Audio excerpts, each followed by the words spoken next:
Buenas, estamos nuevamente en un diálogo COVID, el segundo diálogo de esta serie que empezamos hace solo una semana.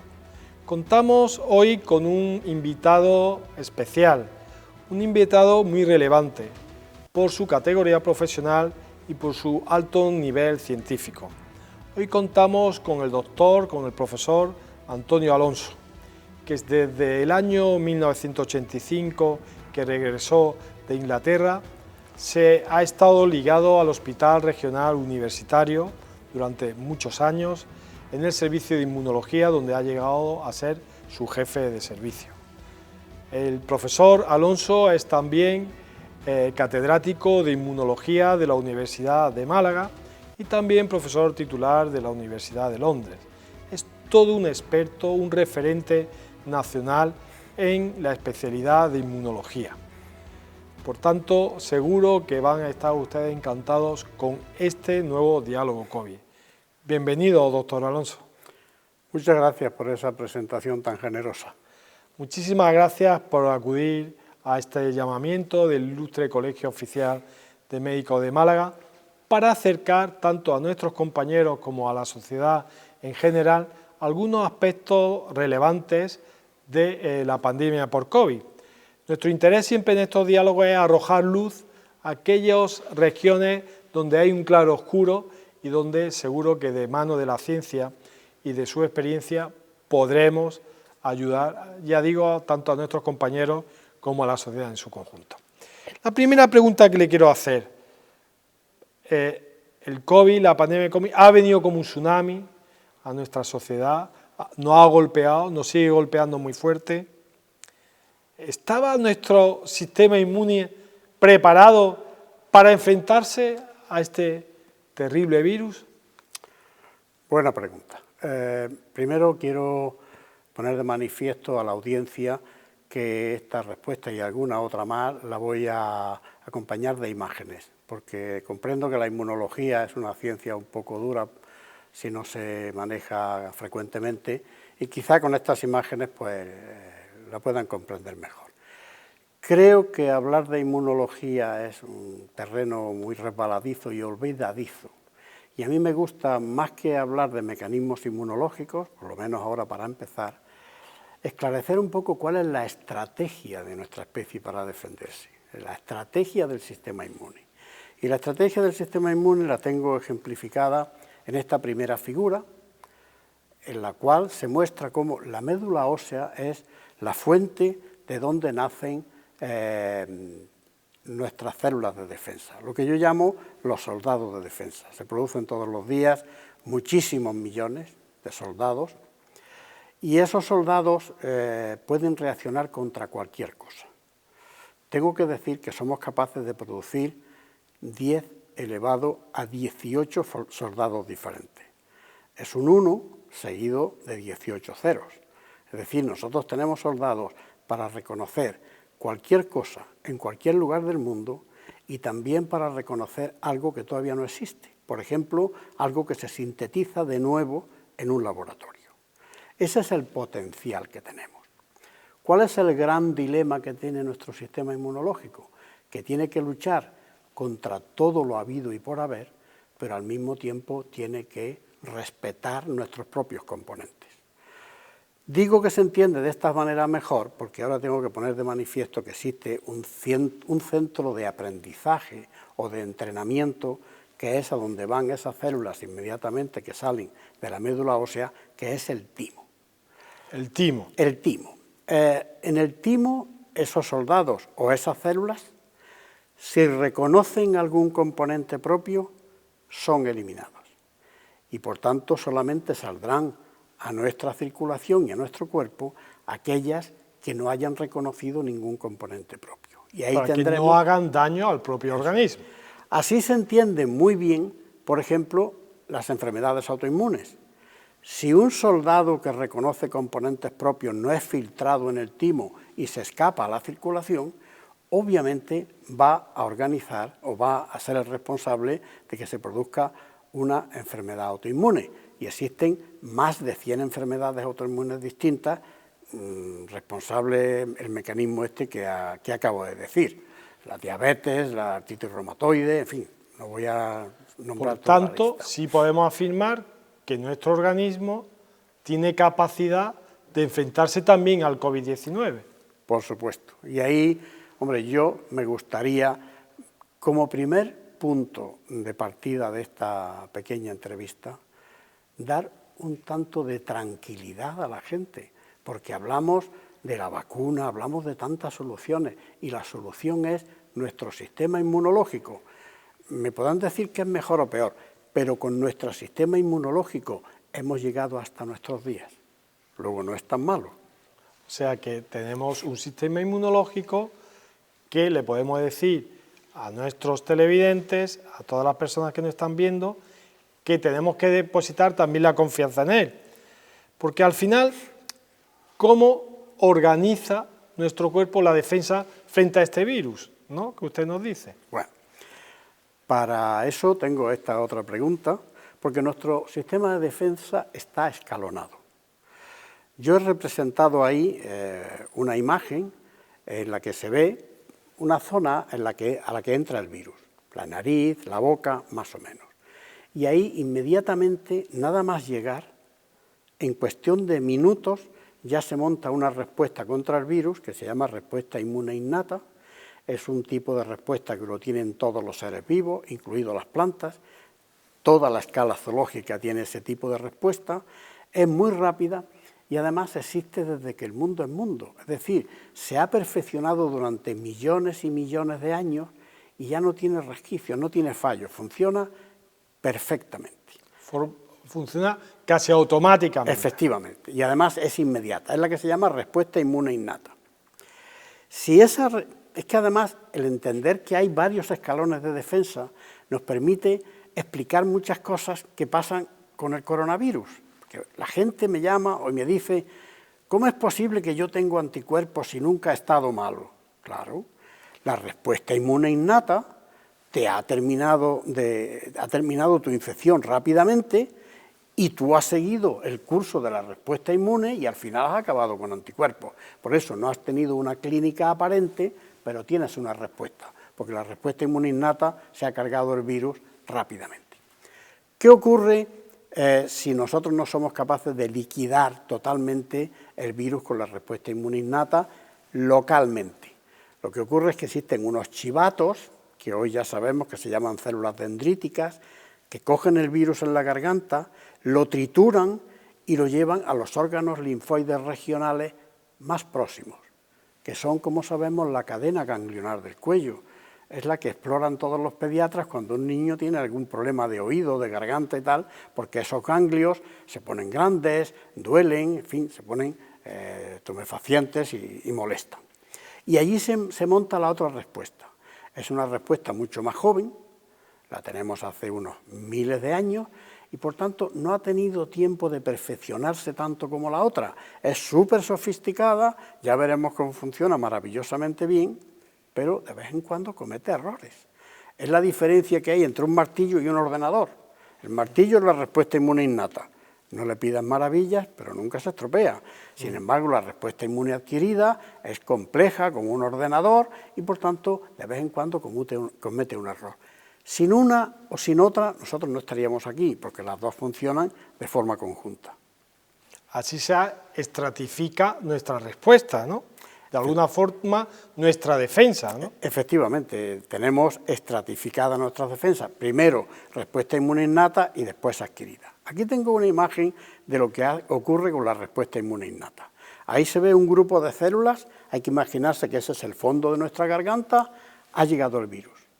Y esas células, en cuanto el virus penetra, montan una respuesta inmune que consiste en la liberación de unos factores solubles que se llaman interferones tipo 1. Hace ya como casi 60 años que se descubrieron, pero han estado en el olvido más o menos porque nos hemos engorilado un poco con los anticuerpos, pero esos interferones tipo 1 son los que se sueltan de esas células, visitan a las células vecinas y las meten en un estado que se llama estado antiviral.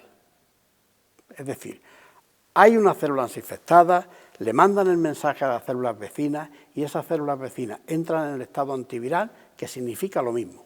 Si el virus está fuera, no lo dejan entrar, y si el virus está dentro, lo van a destruir. Ese es el primer escalón de nuestra defensa en la respuesta inmune innata. Y luego existe otro escalón, también localmente, en la respuesta inmune innata, que lo ejemplifico en esta imagen. Son las que se llaman células asesinas naturales, o células NK, también se les conoce por natural killer, que son las células que visitan todo el cuerpo.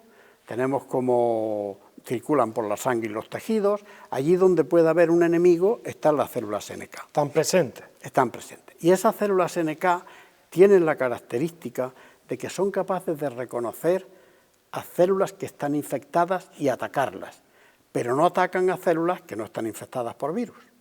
De tal manera que cuando la célula NK se aproxima a una célula infectada por virus, le suelta unas sustancias químicas que tienen un nombre muy gráfico, se llaman perforinas, porque hacen agujeros en la membrana de la célula infectada y por esos agujeros penetran otras sustancias que actúan como tijeras, porque lo que hacen esas sustancias es cortar el material genético del virus y también de la célula.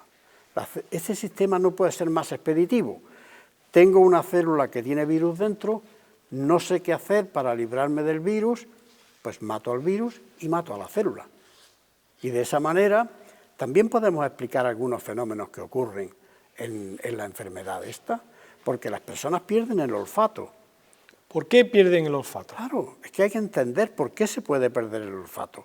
Puede ser por la respuesta inmune innata, pero también veremos después que la respuesta inmune adquirida puede dañar las células del olfato y también las del gusto, y producir la anosmia y ageusia esta que se produce en esta enfermedad. Y me pueden preguntar incluso, bueno, ¿y luego cómo se recupera? Si hemos matado a las células, claro. Aquí nace un concepto que ya lo tenemos muy manido, pero que hay que saber manejarlo, que es el concepto de células madre. Las células madre están por todo el organismo, están quiescentes hasta que son necesarias y cuando hacen falta células nuevas se reproducen y repueblan otra vez para sustituir a las células que han muerto. Es lo mismo que pasa cuando a una persona le ponen quimioterapia, se le cae el pelo. Sí, la quimioterapia le mata parte de las células, pero allí están las células madre, dejan la quimioterapia y a las pocas semanas empieza otra vez a salirle el pelo. Cuando el organismo requiere su participación, las células madres dan respuesta para sustituir aquellas células que han desaparecido. Efectivamente. Usted nos ha hablado muy bien del tema de la respuesta innata.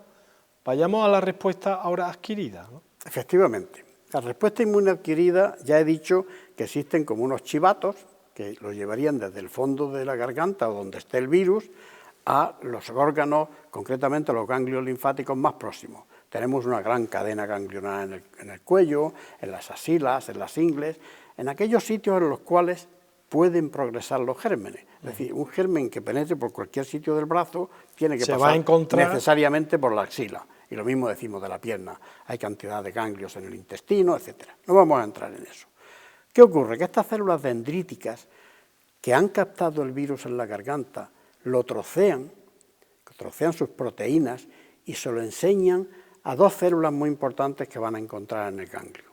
Y ese es el principio de la respuesta inmune adquirida, porque allí van a encontrar a los linfocitos T y van a encontrar a los linfocitos B. Los B van a ser los encargados de producir los anticuerpos y los T ya veremos que tienen una función parecida a la de las células NK, pero muy dirigida ya específicamente a células concretas. Y ese es el segundo escalón, la respuesta inmune adquirida, que es absolutamente exquisita, pero que de vez en cuando hemos dicho que comete algunos pequeños errores. Aquí tenemos lo que ocurre, por ejemplo, cuando esa célula dendrítica entra en contacto en un ganglio con la célula T apropiada. La célula dendrítica lleva muchos trocitos del virus y alguna célula T se la presenta mediante unas moléculas que conocemos como HLA, no voy a entrar ahora en eso, se la presenta si entiende el mensaje. Esa célula T se activa e inmediatamente empieza a dividirse. y genera clonos idénticos de esa célula, 2, 4, 8, 16, 32, y en unas pocas horas tenemos millones y millones y millones de soldados, pero todos idénticos. Específicamente a esa parte. Y eso es muy importante entenderlo, porque si el virus proporciona 200 piececitas distintas, vamos a tener 200 soldados distintos. Y si es una vacuna, vamos a tener 200 respuestas. ¿Por qué digo todo esto? Porque a lo mejor luego sale que el virus muta. ¿Qué va a pasar con las vacunas? Bueno, mire usted, el virus ha generado 200 piezas distintas. Dígame usted en cuántas ha mutado. ¿En 2? ¿En 10? Todavía nos quedan 190, contra los cuales la vacuna va a ser efectiva. La gente está, incluso los científicos hablan de que hay que ver, la vacuna ya no va a funcionar. Mire usted, la proteína más sencilla tiene 1293 aminoácidos, me parece que es la proteína S. Y se parte en trocitos de 8 a 20 aminoácidos. ¿Cuántos trocitos nos salen? Muy fácil, se divide por 10 y nos salen 100 y pico, muy largo. Si una mutación del virus estropea a 10 de esos trozos, todavía nos quedan todos los demás efectivos para reconocer con la vacuna. Yo en este sentido con las vacunas estoy muy tranquilo. Lo que pasa es que la gente, hombre, saca primero el problema, que no es problema. Y ya para terminar con las vacunas, que no quiero decir nada más, porque obviamente vendrá otro profesor a hablar de vacunas, quiero decir que incluso aunque hubiera un virus que fuera tan malo que hiciera que la vacuna no funciona, las plataformas que se han desarrollado ahora para hacer nuevas vacunas pueden hacer vacunas nuevas en 2 meses, cosa que antes hacían 30 años. Que era imposible. ¿Cuál está el problema con las vacunas? Por tanto, usted aboga por darle un voto de confianza tanto a nuestra respuesta natural de nuestro cuerpo, de una forma innata o de una forma natural, ¿no?, adquirida, y también a las vacunas. O sea, por supuesto. No levantemos ya la bandera de la rendición, ¿no? No, vamos, es que yo lo tengo seguro. La solución a este problema viene vía vacuna. ¿Y qué hace nuestro sistema inmune? Mantenernos vivos hasta que venga la vacuna, que no es poco, ¿eh? Yo entiendo que ha quedado más o menos claro esta fase de estratificación, hemos visto los diferentes tipos de inmunidad y vamos a seguir un poco avanzando. Voy a una pincelada nada más. Primero decir dentro de esta figura que estas células T tienen 2 mecanismos de muerte, lo que he dicho antes de la perforina y la tijera que corta el material genético. Y también tengo que poner de manifiesto que cuando se empiezan a dividir estas células, hay unas poquitas que no se convierten en soldados para matar, se convierten en células de memoria. Y esas células de memoria ya se ha visto que duran hasta 100 años en nuestro cuerpo. Es decir, cuando se habla de memoria que va a producir la infección o de memoria que va a producir la vacuna, yo tengo que decir que hay ejemplos en los cuales la memoria ha durado más de 100 años, como por ejemplo la gripe española, que era otro virus. Que ha cumplido ahora más de 100 años. Yo no quiero decir que esta vaya a producir más de 100 años, pero que hubo muchas personas que se han infectado ya hace bastantes meses y todavía siguen teniendo defensas. Y es que con las defensas además tenemos otro problema, y es que tenemos varias vías de ataque, pero somos capaces de medir nada más que una. Yo creo que lo voy a tocar después en otra pregunta. En el pueblo, en los laboratorios, en la calle, tú puedes hablar de anticuerpos y tú mides anticuerpos. ¿Puedes medir células NK? No. Y hemos visto que es un mecanismo de ataque. Muy importante. ¿Pueden medir linfocitos T, que acabo de mencionarlo? No, y es muy importante. Luego estamos ahí porque no hay otra forma de hablar y no podemos medir tampoco interferones. Es decir, nos estamos guiando por los anticuerpos porque es lo único que podemos medir, los anticuerpos. Pero realmente... Háblenos un poco de los linfocitos B y por tanto de los anticuerpos. Rápidamente. Los linfocitos B ocurre lo mismo. Una vez que llega la célula dendrítica al ganglio, se presenta esos trocitos de que hemos hablado al linfocito B, también se va a producir una multiplicación tremenda del linfocito B que entienda ese mensaje, se va a producir un clon extraordinario y unas poquitas células también se quedan como memoria. Es decir, que vamos a tener memoria B y memoria T, que esperemos que dure mucho tiempo. Y una vez que se ha producido esa tremenda expansión, que son millones y millones de células, esas células empiezan a producir rápidamente, en cuestión de 2 o 3 días, ya aparece la primera inmunoglobulina en la sangre, que es la IgM. Y esas celulitas de memoria, si entran en contacto de nuevo con el virus, entonces se produce una respuesta, pero que ya en este caso es de IgG. Y esta imagen que traigo aquí es muy demostrativa. ¿Por qué? Porque la IgM es una inmunoglobulina muy grande, no puede salir de la sangre. Esa inmunoglobulina guarda el polvorín, lo más sagrado para nosotros, porque si el virus te llega a la sangre, se distribuye rápidamente por todo el organismo. Por tanto, esa inmunoglobulina, que tiene como 10 brazos para coger cada uno de ellos a un virus, es muy útil para temas de urgencia. Pero, como he dicho, si las células de memoria entran en contacto con el virus, porque el virus permanece ahí el tiempo suficiente, estas producen una inmunoglobulina que inicialmente también se vierte a la sangre, pero esa inmunoglobulina viaja por todo el cuerpo, está en la saliva, en las lágrimas. No solo en la sangre. Está por todos los tejidos, se sale con la piel y la madre se la pasa al feto. O sea, es la inmunoglobulina por excelencia. Además tiene una afinidad por el virus tremendo. Y además tiene mecanismos para decirle al sistema inmune, aquí llevo un virus, haz algo para quitarlo del medio. Y pone en marcha mecanismos para que nos podamos librar del virus. O sea que cuando el linfocito B genera las inmunoglobulinas, la inmunoglobulina M y la G, está generando unas armas eficacísimas. Eficacísimas. Pero claro, todos estamos aprendiendo con el tema del coronavirus. Y la gente pregunta, oye, yo tengo IgM. Digo, mira, no te sirve para nada. La sangre es maravilloso, allí no va a llegar. Tú vas a estar protegido cuando realmente aparezca la IgG, que es la que viaja por todo el cuerpo y va a estar allí esperando a la garganta que llegue el virus otra vez para cogerlo inmediatamente, o a los ojos, a donde sea. Por tanto, es importantísimo que en el desarrollo de la inmunidad frente a este virus lleguemos a tener altos niveles de inmunoglobulina G. G, efectivamente. Y hay otra inmunoglobulina que también puede luchar contra el virus, y no la he mencionado, ahora diré por qué, que es la inmunoglobulina A. Esa es la inmunoglobulina por excelencia de las secreciones. Está en la saliva, en todo el tubo digestivo, está en las lágrimas, en el cerumen de los oídos, está en la leche materna, en fin, es una inmunoglobulina, todo lo que sea secreción, ahí está la IgA. Esa tiene 4 brazos para coger virus, también muy efectiva para matar. ¿Por qué no la menciono yo, la IgA? Porque no somos capaces de medirla en el laboratorio. Es decir, ¿para qué quiero yo marear la perdiz con la IgA si no hay un laboratorio donde yo pueda decir, oye, mídeme la IgA de este enfermo? Eso, desgraciadamente, no existe. Existe para la IgM y la IgG. Bueno, yo creo que ha quedado claro, ¿no? Sí. Que tenemos un ejército poderosísimo, con inteligencia militar, con el que nos enfrentamos a este tipo de virus. Sí hubo en un momento determinado, cuando estábamos empezando la pandemia, salieron unas sustancias que nos recordaba mucha gente, que eran las llamadas citoquinas, ¿no?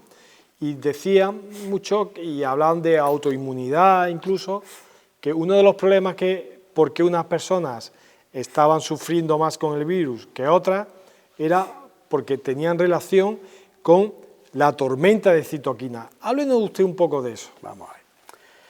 Las células de nuestra defensa tienen 2 maneras de comunicarse. Una es el contacto íntimo cuerpo a cuerpo, como hemos visto que llega a la célula dendrítica y entra en contacto en los ganglios con los linfocitos B y con los linfocitos T, y otro es enviándose mensajes a distancia. Ya hemos visto los interferones tipo 1, salen de unas células y van a actuar sobre otras células, aunque están en la vecindad. Pero hay otras citoquinas que se producen y viajan en el cuerpo. Por ejemplo, una célula muy importante para nuestra defensa es el neutrófilo. Producimos todos los días 100.000 millones de neutrófilos y cada uno de ellos vive 6 horas. Yo a los alumnos se los represento por una granada de mano, que tiene 6 horas para estallar, si no se desactiva. Entonces, esos neutrófilos no están todos ellos viajando en la sangre, están en los depósitos, el hígado, el bazo, la médula ósea. En centros estratégicos. Eso es. Entonces, cuando hay una reacción de este tipo, salen unas citoquinas que específicamente se llaman quimiocinas, se distribuyen por todo el organismo, llegan a los depósitos y le dicen, oye, rápido a la sangre que estáis haciendo falta por ahí. Por eso cuando se hace un recuento, neutrofilia o inmediatamente dice, hay infección porque hay muchos neutrófilos. En la sangre los neutrófilos no hacen nada, están de camino al sitio en el que realmente hacen falta. Pero ese es el concepto. Las quimiocinas lo que hacen es llevar mensajes de unas células a otras. Claro, cuando tienes una infección, las quimiocinas a nivel fisiológico son maravillosas. Si no tienes quimiocinas, no se enteran los vecinos de lo que está ocurriendo. Nunca mejor dicho el ejemplo, ¿no? Las quimiocinas tienen un tiempo de acción, hay un tempo en los movimientos. Si tienes una enfermedad que no mejora en el tiempo, en un tiempo prudencial, las citoquinas empiezan a amontonarse. Una célula recibe estímulos, como ese estímulo produce citoquinas que le manda a otras células y aquella célula también manda citoquinas a otras y llega un momento en que se forma un torbellino de citoquinas que en vez de convertirse en una solución se convierte en un problema. Es un tormento, es una tormenta. Es una tormenta, así que nunca mejor dicho. Claro, ¿cuál sería la solución? Oye, pues la solución es calmar el sistema. ¿Le damos inmunosupresores para calmar el sistema para que no se produzcan citoquinas? Cuidadito, porque si calmas el sistema, calmas a todo el sistema y a los soldados también los vas a calmar. Es decir, que no es fácil. Es un equilibrio complejo, por eso se ha utilizado los corticoides, ¿no?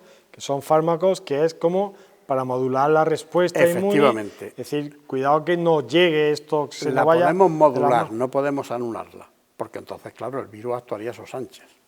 Pues yo creo que ha quedado clarísimo y no ha quedado claro el tema de las citoquinas, que son como esas aves mensajeras. Porque claro, si llegan tantos mensajes, volvemos locos al receptor y al emisor, ¿no? A una paloma mensajera, como le mandes más de 2 mensajes, se vuelve loca porque no puede volar nada más que en una dirección. En una dirección, claro. También está bien lo de la paloma. Sigamos avanzando. ¿Cómo podemos saber, profesor Alonso, si una persona que está afectada por el virus se está defendiendo de forma correcta frente a ese virus, sabiendo todas las herramientas que tiene nuestro sistema inmune? Bueno, lo más importante sigue siendo lo más importante, y es la clínica. Una persona que se le ha hecho una PCR, se demuestra que tiene el virus, y además tiene una clínica, nosotros esperamos que tenga un proceso en el tiempo. Y una persona que no tiene un proceso en el tiempo que se ajusta a la normalidad, que se alarga mucho, que es más grave de lo normal, obviamente no se está defendiendo bien. Luego, el primer concepto es la clínica. Y ahora, ¿qué podemos explorar de la inmunología para ver si se está defendiendo bien o no? Hombre, los recuentos celulares ayudan, si tiene una neutrofilia, pues los neutrófilos se han movilizado. ¿Podemos medir la SNK? No. ¿Podemos medir las células T citotóxicas? No. ¿Podemos medir los interferones tipo 1? No. ¿Qué nos queda? Medir anticuerpos. Bueno, todo lo que he dicho se puede medir, es decir, hay laboratorios muy especializados. Tú le dices, mira, vamos a estudiar esto. No es para el uso clínico diario. No, se dice, vale, vamos a estudiarlo, vamos a tardar 15 días en darte los resultados. Eso no es operativo para un hospital, obviamente. Claro. Pero lo que sí es rápido es el estudio de anticuerpos. Si una persona, yo he aprendido mucho, hemos aprendido todos, porque éramos unos negados con este virus que es endemoniado y se comporta como se comporta. A mí al principio me preguntaban, y yo me he convertido sin quererlo casi en un consultor, y yo pregunto a la vez a mis compañeros obviamente de otros aspectos, pero me preguntaba, oye, yo tengo IgM pero no tengo IgG. Digo, tiempo es tiempo. Y efectivamente, si tú tienes IgM, la respuesta inmune se ha puesto en marcha y siempre acaba en IgG. Lo que no sabemos es cuánto tiempo va a tardar en aparecer esa IgG, y lo más triste de todo es que no sabemos cuánto tiempo se va a mantener.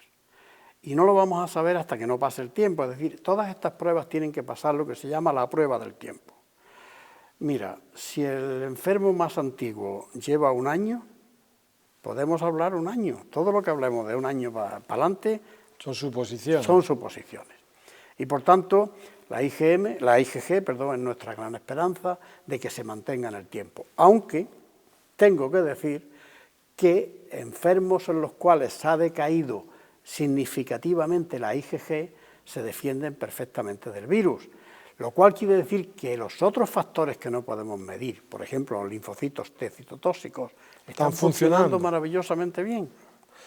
Una cosa muy importante en un momento determinado, cuando no había forma de diagnosticar de forma sencilla si una persona estaba infectada o no, pues empezó la ciencia, los laboratorios, a hacer test que hicieran posible que pudiéramos llegar rápido al diagnóstico, ¿no?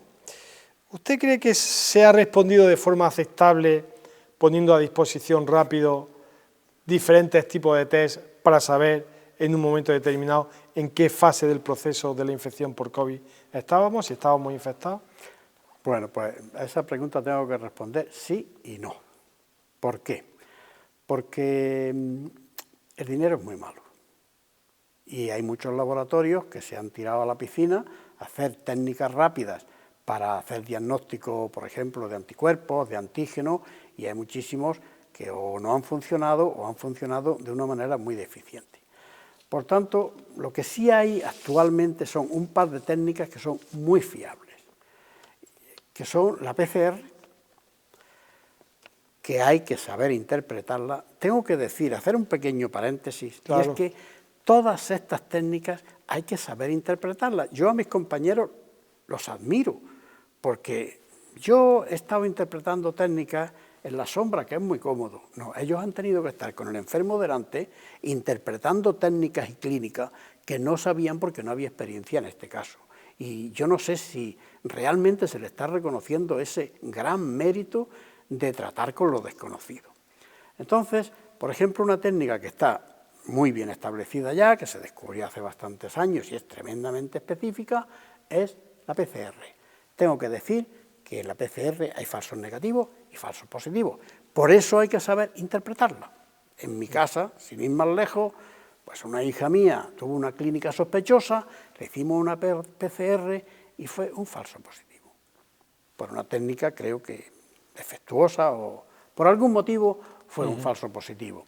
Por eso quiero decir que estas técnicas, por buenas que sean, hay que saber interpretarlas. Y luego tenemos todas las otras técnicas de determinación de antígenos, de determinación de anticuerpos, que tienen poca sensibilidad, poca especificidad. Eso es muchas veces es un gasto de dinero realmente inútil. Y muchas veces haces, oye, mira, le vamos a hacer los anticuerpos, es que no son definitivos, vamos a hacerle la PCR. O sea que tú, al final, siempre acabas en esas técnicas que son fiables, o bien la determinación de anticuerpos por ELISA o por quimioluminiscencia, que son unas técnicas tremendamente fiables. Esas casas comerciales que han montado esas técnicas han dado el callo y lo están haciendo muy bien. Las otras son técnicas peores, más baratitas. Hombre, una técnica de determinación de anticuerpos que vale 3 euros, son todas esas técnicas que hay parecidas al test de embarazo, que son muy buenas cuando tú ya tienes los anticuerpos que te salen por las orejas. Bueno, bien, pero sí podemos afirmar en este momento actual que sí tenemos las técnicas diagnósticas fiables para poder determinar el estado de una persona. Totalmente. La respuesta inmune humoral de IgG e IgM puede ser valorada sin ningún problema con las técnicas que tenemos actualmente, siempre que estén pedidas a su tiempo y sean bien interpretadas. Muchas personas nos preguntan, profesor Alonso, que una vez que se conoce toda la estrategia inmunológica, a veces no entienden cómo una persona puede reinfectarse, ¿no?, por este virus, ¿no? Y dicen, bueno, pero si nosotros ya hemos establecido una estrategia inmunológica frente a este virus, ¿cómo perdemos otra vez contra este virus? ¿Cómo se puede explicar eso? Bueno, vamos a intentar explicarlo.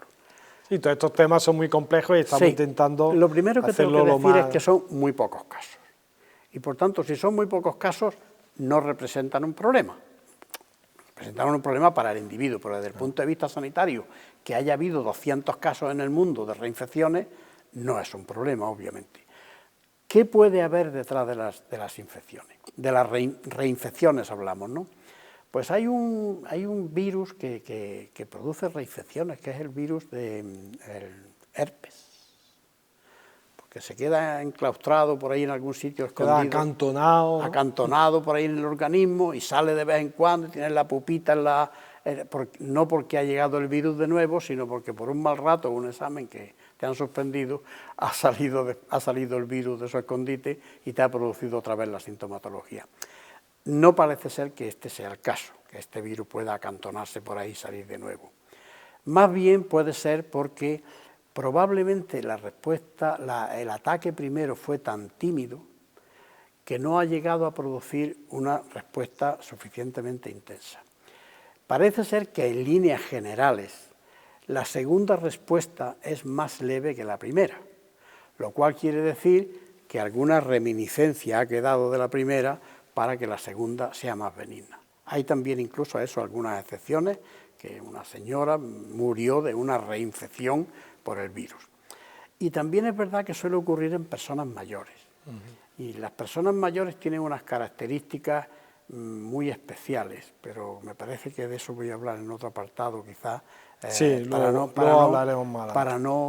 hacer ahora.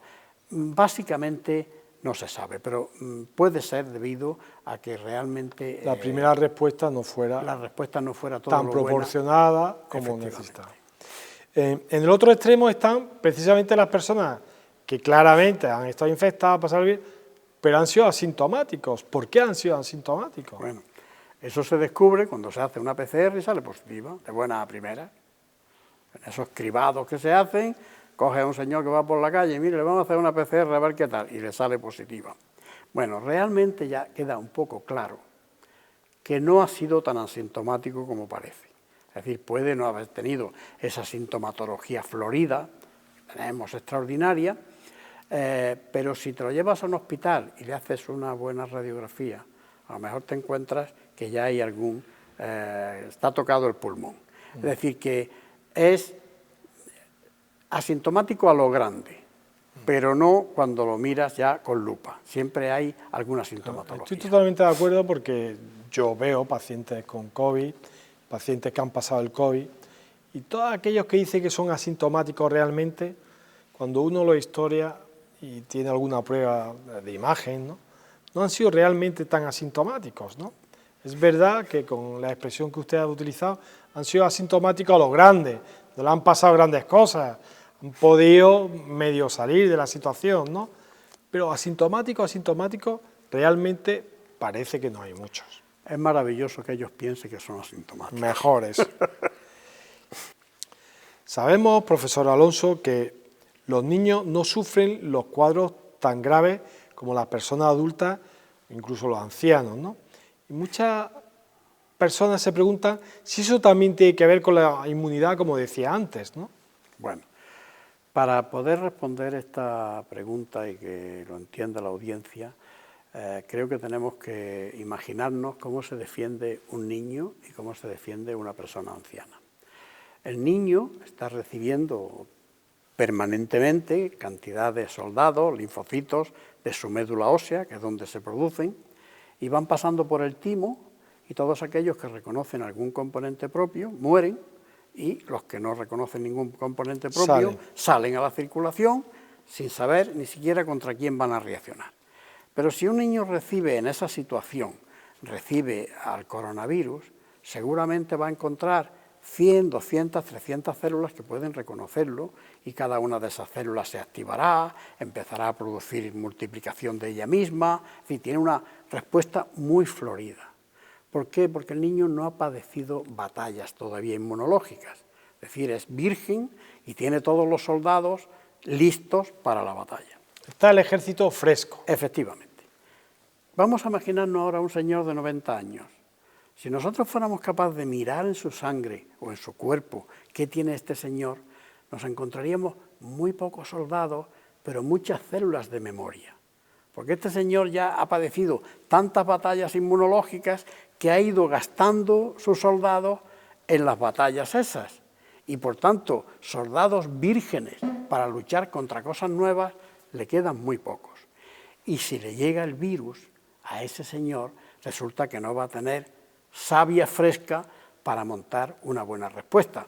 Ahora, si le llega otro virus que lo ha padecido a lo largo de su vida 3 veces, va a hacer una respuesta maravillosa. Ese es el problema que tiene la vejez ahora con el tema de los viajes, que a veces son no recomendables. Afortunadamente tenemos las vacunas, pero que un señor muy mayor de 80 años se meta ahora en Sudamérica sin un programa de vacunación en condiciones, es una bomba. Es exponerse, claro. Es exponerse, porque va a llegar allí y los gérmenes que se encuentra no eran los que tenía aquí y su memoria no está preparada para aquello. Y por otro lado no tiene los soldados frescos para luchar de manera apropiada. Es lo que ocurre también cuando encuentran en las selvas grupúsculos de indígenas que no han entrado en contacto con la civilización. Ellos viven en su pequeño mundo, con sus gérmenes, se entienden con ellos y se defienden muy bien. Pero si nosotros llegamos y le contagiamos gérmenes nuevos, en muchas ocasiones se puede acabar con una colonia de individuos aislados de esa manera.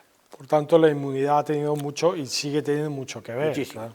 Luego hay otro factor que no es tan inmunológico, que lo está estudiando muy bien el Centro Nacional de Investigaciones Oncológicas. Y es que nuestras células tienen cromosomas y en los extremos de los cromosomas hay una cosa que se llama, el último tramo del cromosoma se llama telómero. Y esos telómeros son los que determinan la capacidad que tiene una célula para dividirse. De tal manera que una célula muy fresca se divide muy bien, pero cada vez que se divide pierde un poquitín de telómero. Y así sucesivamente, el niño tiene los telómeros intactos. Llega el virus, la célula tiene que dividirse, ¿qué problema hay? Están los telómeros enteros y hace unas divisiones maravillosas. Pero en una persona mayor los telómeros ya están muy cortos y entonces llega el virus, hace el reconocimiento, pero la célula no es capaz de hacer esas divisiones tan rápidas y tan eficientes como las que hace el niño. Y eso explica maravillosamente bien por qué las personas mayores se defienden peor. De hecho, el cinio está viendo la forma de activar unas enzimas que se llaman telomerasas, que lo que hacen es alargar los telómeros. Es una investigación muy valiosa, obviamente, pero que desgraciadamente, pues obviamente esas cosas son lentas y es dudoso que llegue a solventar este problema del coronavirus. Bueno, llegamos al final de estos diálogos COVID, hoy con el tema central de la inmunidad. Yo creo que cualquier televidente cuando vea la entrevista seguro que se va a interesar por la inmunidad, porque es una disciplina preciosa de la ciencia, de la medicina, y es, ya digo, a mí me encanta, y yo creo que usted ha hecho fácil procesos que son muy complejos a veces de explicar, y además también ha sido tan gentil de cedernos esas imágenes para que nuestra audiencia pueda verlo. Yo solo quiero acabar estos diálogos COVID con una pregunta final que hago a todos los invitados que vienen a este punto de encuentro, que es, ¿cómo ve usted la pandemia a corto y medio plazo? Bueno, yo quiero decir dos cosas. En esta pregunta voy a meter dos respuestas. Lo primero, yo la pandemia la veo con optimismo, pero no pierdo de vista una cosa muy importante, que actualmente ya están muriendo todavía en España 500 o 600 personas. Desgraciadamente. Y nos estamos acostumbrando a ello, que es lo más desgarrador que existe. Y quien pudiera hacer cosas no está haciéndolo como tendría que hacerlo. Pero a pesar de eso, lo miro con optimismo. Y lo miro con optimismo porque ha habido un movimiento increíble de la ciencia, inimaginable hace muy poco tiempo, con el desarrollo de vacunas absolutamente novedosas. Si a nosotros nos dicen hace un año que vamos a ser capaces de producir 15.000 millones de vacunas, 15.000 millones que es las que necesitamos para dar 2 dosis a 7.500 millones que son los habitantes que tiene la Tierra en este momento, no habríamos dado crédito. Pues cuando es necesario, la sociedad reacciona, y lo hemos hecho como reaccionan las hormigas, todas a uno, para producir la única solución que va a tener esta pandemia, que van a ser las vacunas. Y la otra parte también está relacionada con lo mismo. En las vacunas hay mucha gloria y también mucha miseria, porque en las vacunas hay intereses políticos. Bueno, acuérdense de un presidente importante que quería mandar sobre el tema de las vacunas. Intereses económicos ya no quiero ni decirlo, aunque esos son más legítimos. Y por último también quiero decir que hay muchos intereses científicos. Y es por esos científicos por los que yo quiero romper una lanza. Normalmente son ratones de laboratorio, los están obligando a trabajar 24 horas con malos sueldos, en precario, sin sueldos fijos. Eso es una constante en todo el mundo. Más grave en unos sitios, menos grave en otros. Yo quiero romper una lanza por esos científicos. Pues bueno, rompamos también desde aquí, desde el Ilustre Colegio Oficial de Médicos de Málaga, una lanza por todas esas personas que están sumando para que podamos compartir el conocimiento y así podamos enfrentarnos con muchas más armas a esta terrible pandemia. Muchísimas gracias, profesor Alonso, por compartir su tiempo con nosotros, su ciencia, su docencia, y seguro que nos veremos en próximas ediciones de estos diálogos COVID y seguro que nuestra audiencia estará contentísima con sus explicaciones. Muchas gracias, doctor Trujillo, y también al Colegio de Médicos que nos ha permitido hacer esta charla aquí. Gracias.